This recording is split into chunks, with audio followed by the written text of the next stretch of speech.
പറവൂർ അന്യോന്യം കുടുംബക്ഷേമ സമിതിയുടെ കുടുംബസംഗമം പ്രതിപക്ഷ നേതാവ് അഡ്വക്കേറ്റ് വി ഡി സതീശൻ ഉദ്ഘാടനം ചെയ്തു.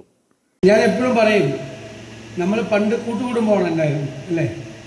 ഇപ്പം ചെറിയ അണുകുടുംബങ്ങളായി മാറി. ഈ കൂട്ടുകുടുംബങ്ങളിൽ നിന്ന് അണുകുടുംബങ്ങളായി മാറിയ ഒരു സോഷ്യോ ഇക്കണോമിക് ചേഞ്ചും സാമൂഹ്യവും സാമ്പത്തികവുമായ ഒരു മാറ്റം, അത് ഒരുപാട് നല്ല കാര്യങ്ങളുണ്ട് അതിനകത്ത്.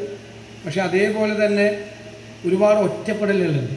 ചെറിയ കുടുംബമാകും, മറ്റൊരാൾക്കൊരു അസുഖം വന്നാൽ എല്ലാവരും ഉണ്ടെന്ന് നോക്കാൻ അല്ലേ? അല്ലെങ്കിൽ പ്രായമായ ആളുകളെ ശ്രദ്ധിക്കാൻ പ്രത്യേകമായ സംവിധാനം കൂട്ടുകുടുംബങ്ങളിലുണ്ട്. ഇനി സാമ്പത്തികമായൊരു ബുദ്ധിമുട്ട് വന്നാൽ അങ്ങോട്ടും ഇങ്ങോട്ടൊക്കെ സഹായിക്കാനുള്ള സംവിധാനങ്ങളുണ്ട്.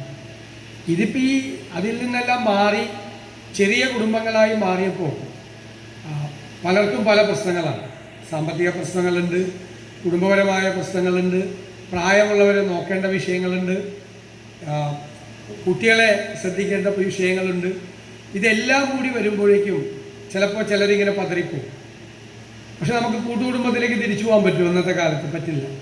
അപ്പം അതിനുള്ള ഒരു സൊല്യൂഷൻ കൂടിയാണ് ഇതുപോലുള്ള കുടുംബസമിതികൾ. എല്ലാവരും ഒരു പ്രദേശത്ത് ജീവിക്കുന്ന എല്ലാവരും ചേർന്ന് ജാതി മത വ്യത്യാസങ്ങളൊന്നുമില്ലാതെ ഒരു കുടുംബമായി മാറുക. പരസ്പരം അറിയാം, പരസ്പരം ബന്ധപ്പെടും, ഒരാവശ്യം വന്നാൽ എല്ലാവരും വന്ന് സഹായിക്കും. നമ്മൾ ഒറ്റയ്ക്കാണെന്നുള്ളൊരു ഫീലിംഗ് മാറി. ഒറ്റയ്ക്കല്ല, ഒരാവശ്യം വന്നാൽ വിളിച്ചാൽ ഓടിയെത്താൻ ഒരുപാട് ആളുകളുണ്ട് എന്നുള്ളൊരു ബോധ്യം നമുക്ക് കുറേ കൂടെ ധൈര്യം തരും, കുറേ കൂടി ആത്മവിശ്വാസം തരും. ഇന്നിപ്പോൾ ലോകത്ത് WHO എല്ലാം, വേൾഡ് ഹെൽത്ത് ഓർഗനൈസേഷൻ എല്ലാം ചർച്ച ചെയ്യുന്ന ഏറ്റവും പ്രധാനപ്പെട്ട വിഷയങ്ങളിൽ ഒന്ന് മെൻ്റൽ ഹെൽത്താണ്. മെൻ്റൽ ഹെൽത്തിൽ തന്നെ മാനസികാരോഗ്യം, അതിൽ തന്നെ പ്രധാന ഭാഗം ലോൺലിനെസ്സാണ്, ഏകാന്തതയാണ്. അങ്ങനെ ആ ഏകാന്തത ഒരുപാട് ആളുകളെ ഡ്രഗ്സിലേക്കും ആത്മഹത്യകളിലേക്കും, ഐജയ്ക്ക് ഇരിക്കുന്ന ആത്മഹത്യക്കെതിരായ മൂവ്മെൻ്റൊക്കെ നടത്തുന്ന ആളുകളാണ്, അതിലേക്കൊക്കെ ആളുകളെ കൊണ്ടുപോകും. അപ്പോൾ ഏകാന്തത എന്ന് പറയുന്നത് ഒരു രോഗം പോലെ ലോകത്തെ എല്ലായിടത്തും പടരുകയാണ്, നമ്മുടെ നാട്ടിൽ ഉൾപ്പെടെ. അന്യോന്യം പ്രസിഡന്റ് PR രവി അധ്യക്ഷത വഹിച്ചു. സിനിമാ താരം സുധീർ പറവൂർ, മുനിസിപ്പൽ പൊതുമരാമത്ത് standing committee chairman Saji Nambiyath, MK Vidyanandan, രാജി Menon, PK Chittaranjan, G Madankumar, A Chandramohan തുടങ്ങിയവർ സംസാരിച്ചു. തുടർന്ന് കുടുംബാംഗങ്ങൾ അവതരിപ്പിച്ച വിവിധ കലാപരിപാടികളും അരങ്ങേറി.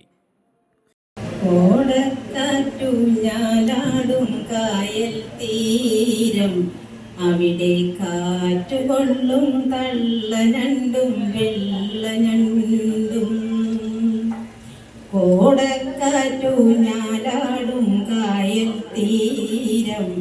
അവിടെ കാറ്റുകൊള്ളും തള്ളനണ്ടും വെള്ളനണ്ടും.